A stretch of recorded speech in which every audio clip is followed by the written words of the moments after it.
Turn the lights on for the Tyler Bright and Early podcast, PBJ Productions' official flagship podcast for all things college football centered. And I'm your host, Tyler Bright. Follow us on social media. We're on Instagram, TikTok, and X, and you can watch and listen to full episodes on YouTube and Spotify. Let's recap what happened this past week in week 7 of the college football season. And it was a pretty good week. A lot of good games that happened last week. And when we look at it, here's the games that stick out to me. So obviously BYU, undefeated. They're bowl eligible at 6-0, and their defense looks really good so far.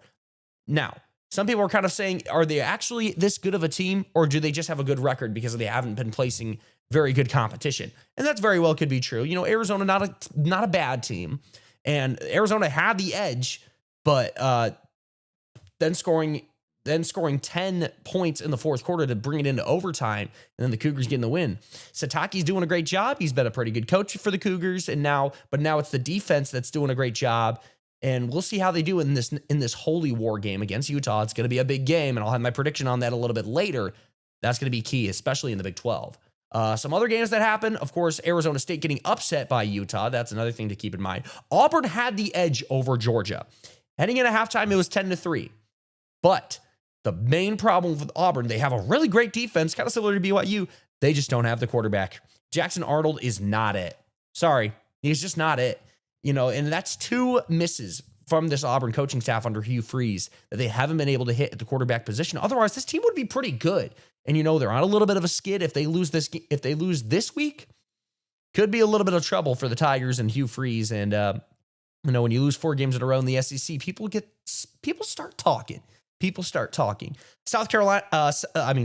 Southern California got the big win over Michigan, beating the Wolverines at home. I think it's the first time they ever faced off against each other in the regular season. I know they faced off against each other in the Rose Bowl numerous times. Of course, that's, you know, the old Pac-12, Big Ten game, the granddaddy of them all in the Rose Bowl. But USC, and this kind of seems like it's a coming out party for USC and Lincoln Riley. You know, a lot of people were kind of like, oh, they're great, but the defense can't really stand strong.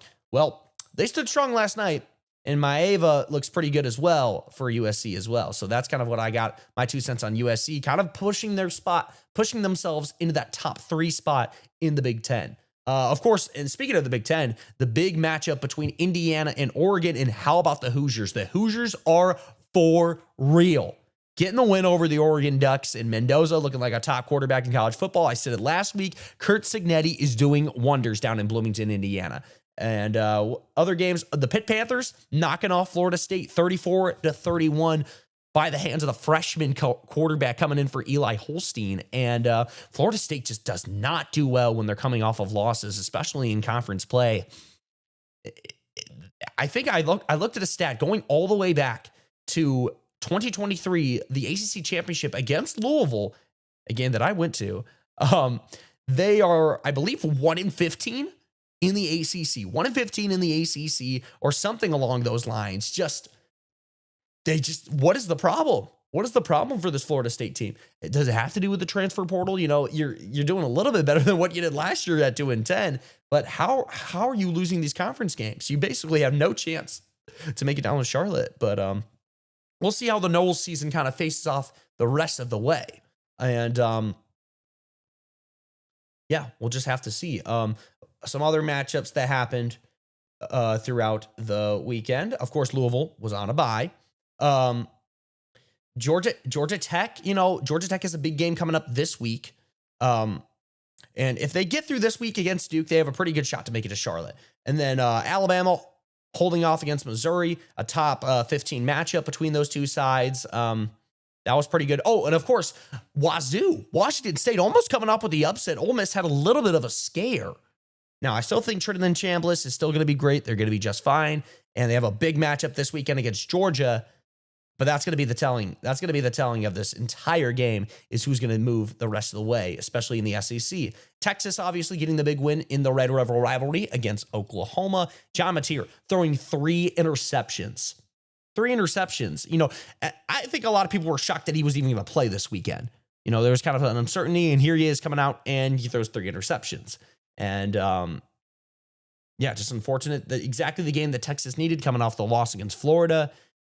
And you get to beat your rival in the Texas Fair, just right by in Dallas. So good for the Longhorns getting the win there. So, and of course, we got to address the elephant in the room. James Franklin fired from Penn State. And what a whirlwind it's been over in Happy Valley over these past 2 weeks. You go from being number 3 in the country, number 2 in the preseason poll, to dropping entirely out of the top 25 and firing your head coach in the span of 2 to 3 weeks. Absurd. And I think I feel like if you're going to do it at any time, now is the time to do it. And I understand it, and there's been some speculation and rumors there. Was Adidas involved with their new apparel deal? I don't think that's necessarily the case. I think Pat Kraft made this decision knowing that they needed to make a change. And I kind of agree with him. I don't think Penn State is going to be as nearly as good as what they had been the couple of years after this year, because they had so many guys returning to this roster, just like Ohio State did and Michigan, both who won national champions with that same formula. They tried to replicate that, and it just didn't work. And once you lose that big game against Oregon, it's a letdown. And then it's like, well, what's the rest of the season going to look like? Because Ohio State is the best team in the country right now. And Oregon, we just lost to them. Our shots at the Big Ten are very slim at that point. So then you lose to UCLA, and then Drew Aller gets hurt, and he's out for the rest of the season. And then you lose to Northwestern. Just unfortunate. And now you're fighting for a bowl spot. And it's just a really tough spot to be in for Penn State. But I feel bad for James Franklin. Had a tremendous career, especially where he picked up that Penn State program previously. And for where it was with the whole sanctions after Paterno era and Sandusky, Bill O'Brien kind of stabilized it for a little bit. But then James Franklin just made them a steady contender year after year after year. Even if they were losing to the top teams in their conference, to Michigan and Ohio State, Michigan State a few years in the middle. He did a great job. And if he wants another coaching job, he's going to get it. And that kind of leads into my next thing is, what's next for James Franklin? Is he going to jump straight into a coaching job? Or is he going to go wait another year, maybe do some TV, or just kind of relax? I haven't looked at the logistics of the buyout, what exactly that is. That probably has to play a factor as well. But I'm going to give you 5 schools that I feel like that possibly could come open this year that have a great likelihood of James Franklin, of like teams that I feel like James Franklin would fit very well with. Number 1, the Florida Gators. Now, yes, Billy Napier in the Gators were able to get the upset win over Texas. They just came off a loss against Texas A&M. But I think James Franklin could do really well at Florida. And sometimes the reason why you can't get to the next level is just because it just doesn't work there. Sometimes you can replicate that kind of same formula at a new spot and have that immediate success. So it's all very pick and choose there. But Florida, they got the money, they got the boosters, they have the SEC pedigree to back it up. And James Franklin, he's a top 10 coach in all of college football. Whether yes, Penn State fired him, but he is a top 10 coach in all of college football, whether you like it or not. After Florida, I got Auburn. Auburn is another job that I feel like could come open. I kind of talked about it with Hugh Freeze. He's got the great team, but he hasn't developed the quarterbacks. And, James Franklin kind of in the same boat, hasn't really developed quarterbacks in his time at Penn State to the best of his ability. And he's had great quarterbacks, Christian Hackenberg, Trace McSorley, Sean Clifford, and now Drew Aller. Bo Pribula was in your backyard. Now he transferred to Missouri and he's the starter. But he could do really well at Auburn as well. Both those top 2 SEC teams fired their coach because they thought they could do better. And they haven't done so much better now that they fired, in Florida's case, when they fired Dan Mullen, and in Auburn's case, when they fired Gus Malzahn.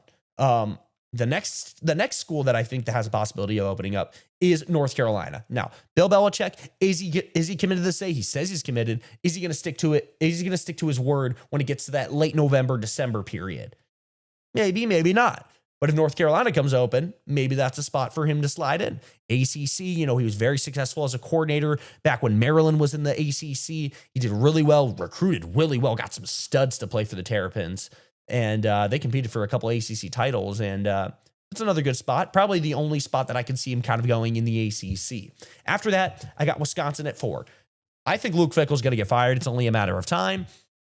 You're very familiar with the Big Ten. You go over to Wisconsin, maybe you find some success there. Madison, Wisconsin, great college town. They got some money there as well.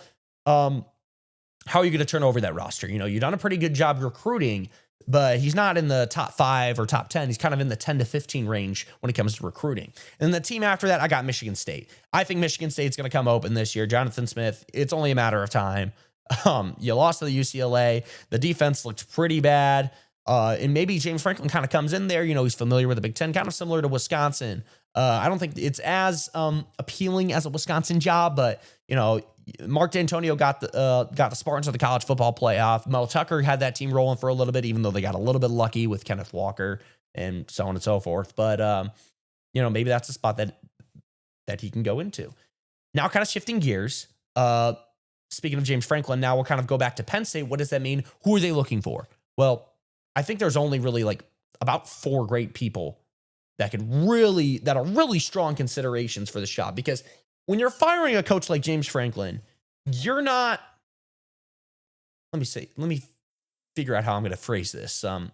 You're not going to fire a coach of that caliber just to hire a coordinator. I just don't see it happening. You're going to hire a coach who's currently a head coach who has a proven track record of being a successful head coach. Number one, you got to swing for the fences, go for Curt Cignetti. Now, is Cignetti going to leave Indiana? I'm not so sure. I think he can get the bag at Bloomington for all I know, but it's something to think about. And maybe that's a soft spot that he has for Penn State. He coached in Pennsylvania. His wife's from Pennsylvania. There's a strong likelihood that he could go to Penn State, go to Happy Valley, but you got to pay him a good penny. Then after that, I got Matt Campbell. Matt Campbell has been consistent throughout his time at Iowa State, competing for Big 12 titles. He's been great. I think he wants to get to another blue blood, high profile job. I think Michigan is kind of where he wants to go, but maybe Michigan doesn't come open in another few years. Who knows in the world of college football, but Penn State's open right now. So you might as well go for that. I think Matt Campbell's my number 2. My number 3 is Matt Rhule. Matt Rhule, Penn State alum. He talked about in the interview in a press conference over at Nebraska that he has admiration for the program. Obviously, he knows Pat Kraft, who was the athletic director that hired Matt Rhule at Temple. There's some familiarity there. I think there's a great shot that Rhule could be the hire. But is it a better spot than Nebraska right now? Nebraska's looking pretty good. I think it's a possibility that Rhule can take this Penn State job. But I think he's the third choice. You definitely got to look at him. The fourth choice, and I'm not sure if many people might be talking about this, is Eli Drinkwitz. Eli Drinkwitz could be a really good, interesting kind of hire at Penn State because he's at Missouri. How likely is Missouri going to get to the top of the SEC? They still could, even though they lost to Alabama. There's still a chance. There's still an avenue there. But if you go to Penn State, maybe you bring something that's a little bit different than what you've been used to with James Franklin at Penn State. And, he's a big offensive guru mind. He can kind of talk to the boosters saying, I'm not doing that. And he's very adamant on his decision making. If he's believe this, he's not afraid to tell you how it is. So I think you got to go. I think Eli Drinkwitz is someone else that you could also look for. Another long shot that you could look at is Dan Mullen. I think he's a little bit further down the list compared to those 4 that I just named. Dan Mullen could be an interesting choice though. And, was a successful coach at Florida. He was a great coach at Mississippi State. He's doing a great job at UNLV. They're undefeated right now. So, I think you go to Dan Mullen if all of your other options say no. So that's who I kind of think I think those are kind of your Penn State candidates. I'm not really going after anyone else. No one else really comes to mind for me. So that's kind of what I got on that. So now next up, heading into week 8 of the college football season. So we got some pretty good games here and there. Starting off, you got Georgia Tech versus Duke. Like I kind of mentioned earlier, if Georgia Tech beats Duke, they have a pretty good shot to make it into Charlotte. Now, Duke, Manny Diaz, he's done a great job. I feel like there's kind of some moments at times where they get exposed on defense, but I still like Duke. But I'm going with Georgia Tech. I think Georgia Tech is going to make it their way to Charlotte. I'm going to pick Georgia Tech. I think they're going to get the win over the Blue Devils. Next up, I got LSU versus Vanderbilt. Vanderbilt, actually the favorite. I think this is the first time Vanderbilt's been favored in a ranked-on-ranked matchup in forever, and maybe even for the first time ever, for all I know. Vanderbilt, I like this matchup for them because LSU's running backs, first of all, they really don't have a running game. All their running backs are hurt. Nussmeier, he hasn't had the kind of momentum that he had early on in the season. And like Brian Kelly was kind of talking to him, he's just trying to find a swagger back. Excuse me. He's trying to find a swagger back. And I just don't know if it's going to happen against this Vanderbilt team. I'm going with Vandy. I think Vandy has a great shot to make it to Atlanta. They have a great shot to make it to the SEC championship. They got a couple things got to fall their way, but they can totally get there, man. I'm going with Vanderbilt. Next up, South Carolina, Oklahoma. That's going to be another interesting game. You know, John Mateer not having the best game. South Carolina coming in, kind of not many people have been talking about South Carolina this year after the hype that they kind of had coming in from the preseason. I'm going with Oklahoma. I think this is a good bounce backs game for Brent Venables and this Oklahoma team. Next up, got SMU and Clemson. Clemson, have they kind of figured out the stumbles and the woes that they had early on in the season when they take on this SMU team? I think Clemson's going to get the win. I think Clemson, they're going to be kind of finding that momentum that they've had in previous years where they start off not so hot in the beginning of the year, but then kind of find their way and no one's really talking about them, but here they are. And eventually they get to like 9-3 or 8-4, but still got a long way to go. And you got a tough one against Louisville in a couple of weeks, but next, let's go into game day. College game day, Ole Miss versus Georgia. You know, this would be a prime win if you can get it. If you're Lane Kiffin winning on the road against Georgia. You beat Georgia last year at home, but now can you beat them on the road? Can you beat Kirby Smart? This Kirby Smart team, it's not the usual Georgia team. They don't have the presence that they usually have up front defensively. Their defensive backs are pretty good, but how's it going to look there? Gunnar Stockton, he's not going to win you games, but hopefully he doesn't lose you games. He's just a very stereotypical game manager in the SEC. That's kind of been becoming the norm of Kirby Smart at Georgia. But I got the Bulldogs. I would like for Ole Miss to win it. I think they can win it, but you're kind of seeing Ole Miss kind of scamper by in these wins. They're getting close. They're getting these close matchups, but how do they handle it and how will they respond moving forward if they do lose to Georgia? How does the rest of the SEC play out? Ohio State versus Wisconsin, that's going to be a blowout. The Buckeyes are going to win. Penn State versus Iowa, that can be kind of an interesting matchup. You have your first game for Smith as the interim coach. And, I think Iowa's, people don't talk about Iowa because it's Kirk Ferentz and they're old school and very, pro style, 1990s, 1980s offense, pro style stuff. But I'm going to go with Iowa just because things are not looking great right now for Penn State, especially with Drew Aller out for the rest of the year. But I do think Penn State's going to get a win. I do think they're going to get a win. They're going to get you can't really see back on track. I mean, there's just so much going on right now for Penn State. They could be on quit watch for all I know. I'm going with Iowa. Big game, USC and Notre Dame. Now, Notre Dame, Marcus Freeman kind of finding their stride, after losing the two games. They lost to A&M, they lost to Miami, but here you come against USC, who's looking as hot as they've ever been so far this season. And I'm gonna go with Notre Dame, but I expect USC to put up a fight. I think they're gonna put up a fight. I think they're gonna cover the spread. And I like Maeva. I like this USC. I think it's the best one that Lincoln Riley has had so far in the Big Ten. In the Big Ten with the Trojans. Now, Tennessee versus Alabama. That's going to be a big game as well. Tennessee versus Alabama. You got Ty Simpson, who is really, I think he has a 70% completion percentage. You got Tennessee, Aguilar, he's kind of fallen a little bit down to earth, but how has Alabama faced this good of a passing attack? The answer is no, they haven't.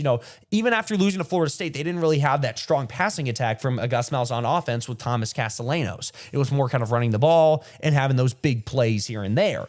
But Tennessee loves to throw the ball. It's that old school kind of Art Briles Baylor offense. I still got Alabama because I think they can run away with it, and I really like what Ty Simpson has been doing. They look like the best team in the SEC right now, so I'm going with Bama. Missouri versus Auburn, that could be a key game. If Auburn loses, Hugh Freeze could get fired, but Auburn's been in a lot of close games that they just haven't been able to pull out, and they could do so against Missouri. Missouri, for the first time, I just remember Missouri starting off with just a crazy home slate. They're finally on the road over at Jordan Hare. Can they get the win? I think they do. I think Missouri will get the win. And then, of course, the Holy War, Utah versus BYU. So Utah versus BYU, the Holy War, that's going to be a good one. Like I said earlier, Utah coming off a big win against Arizona. And then BYU getting the double overtime win over Arizona. I'm going with Utah. I think BYU is I think their record is a little bit better than what people are saying. I think they have a great defense. They have Backenmeyer, who's a really good quarterback, but I think Utah's just a little bit better. And it's going to be one of those classic, very low scoring game. So, that's kind of what I got. So, now, quick idea for next week. That's kind of all I got on college football for today. But for next week, give me some ideas. We're getting around the Halloween time. I want to do a start bench cut candy edition. We're going to be talking about some candy. Give me some candy. Give me some ideas, and I'm going to do a start bench cut segment for the next episode of the Tyler Brighton Early Podcast. For example, I'll just do one for you right now. So we'll kind of go into, so let's just say, okay, we got Hershey's, we got Skittles, and we got Dots.